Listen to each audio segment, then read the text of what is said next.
क्या आपने कभी सोचा है ये बड़े ट्रेडर्स 5 मिनट या 15 मिनट के चार्ट के बजाय 3 मिनट के चार्ट पे इतना पैसा क्यों कमाते हैं? आज मैं आपको 3 मिनट की ऐसी स्कैल्पिंग स्ट्रेटेजी बताने वाला हूँ जो मार्केट की वॉलीटिलिटी को आपका दोस्त बना देगी।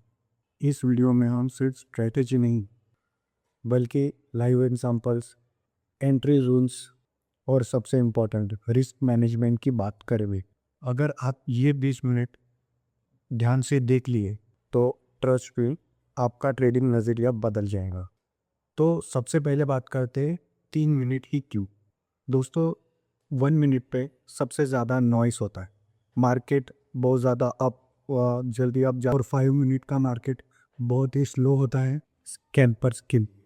3 मिनट एक परफेक्ट स्वीट स्टॉप है, यहाँ हमें प्राइस एक्शन जल्दी दिखता है, एक ब्रेकआउट से भी बच सकते हैं। इस स्ट्रेटेजी के लिए हम यूज़ करेंगे प्राइस एक्शन प्लस 2 इंडिकेटर्स। तो सबसे पहले बात करते हैं कि ये स्ट्रेटेजी वर्क कैसे करती है। हमें यहाँ पे सिर्फ 2 इंडिकेटर्स की ज़रूरत पड़ेगी।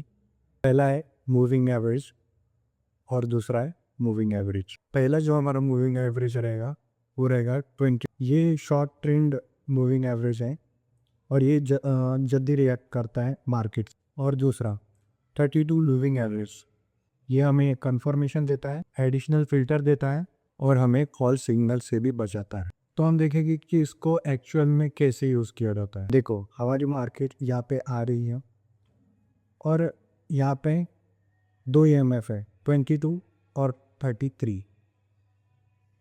तो ये EMF यहाँ पे हमें ट्रेड नहीं करना है क्योंकि ये जो 2 EMF है ये दोनों का क्रॉस ओवर हो रहा है। एक 22 EMF ऊपर की साइड में जा रहा है और 32 EMF नीचे की साइड में जा रहा है। तो जब भी ऐसा क्रॉस ओवर होता है तो यहाँ पे हमें ट्रेड नहीं लेनी है। हमें ट्रेड कहाँ पे लेनी है? जब 22 EMA और 32 EMA जब अप साइड जा रहे हो, मार्केट अप ट्रेंड में हो और दोनों के दोनों इंडिकेटर्स हमें इंडिकेट कर रहे हो अप साइड की, तब हमें एक बुलिश कैंडल पे ट्रेड लेनी है।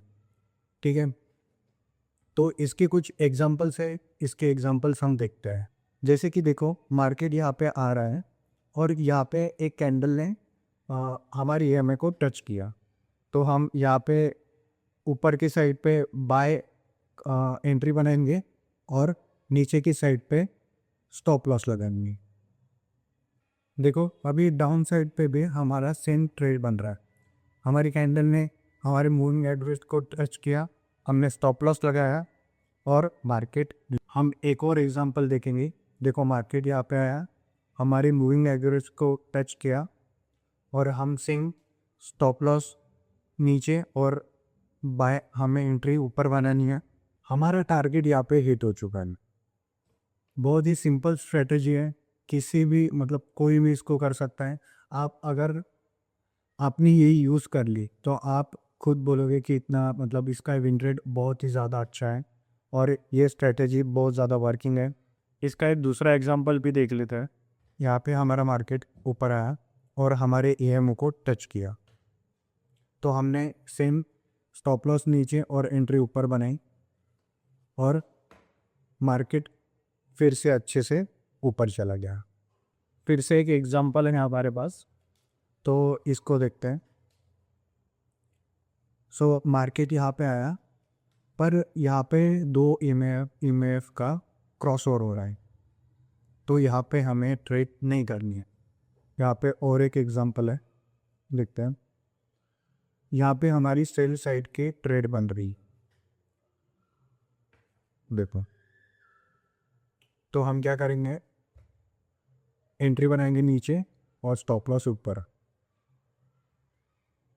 हमारी ये ट्रेड प्रॉफिट में जा चुकी है। अभी इस वाले एग्जांपल में देखो, यहाँ पे हमारी एंट्री बनी बाई के लिए, हमने सेम वैसे ही किया, स्टॉप लॉस लगाया और एंट्री बनाई और यहाँ पे देखो इसने हमारा स्टॉप लॉस हिट कर दिया है। तो दोस्तों यहाँ पे आता है रिस्क मैनेजमेंट। रिस्क मैनेजमेंट आपको करना ही पड़ेगा।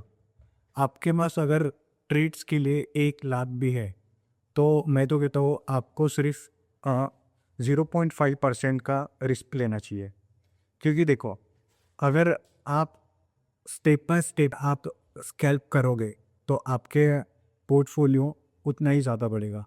अगर आपके पास 1 लाख रुपए है और आप रिस्क ले रहे हो मैक्सिमम 500 रुपये का, तो 500 रुपये भी बहुत ज़्यादा है। मैं तो बोलता हूँ आप 200 या 150 रुपये ही रिस्क लो।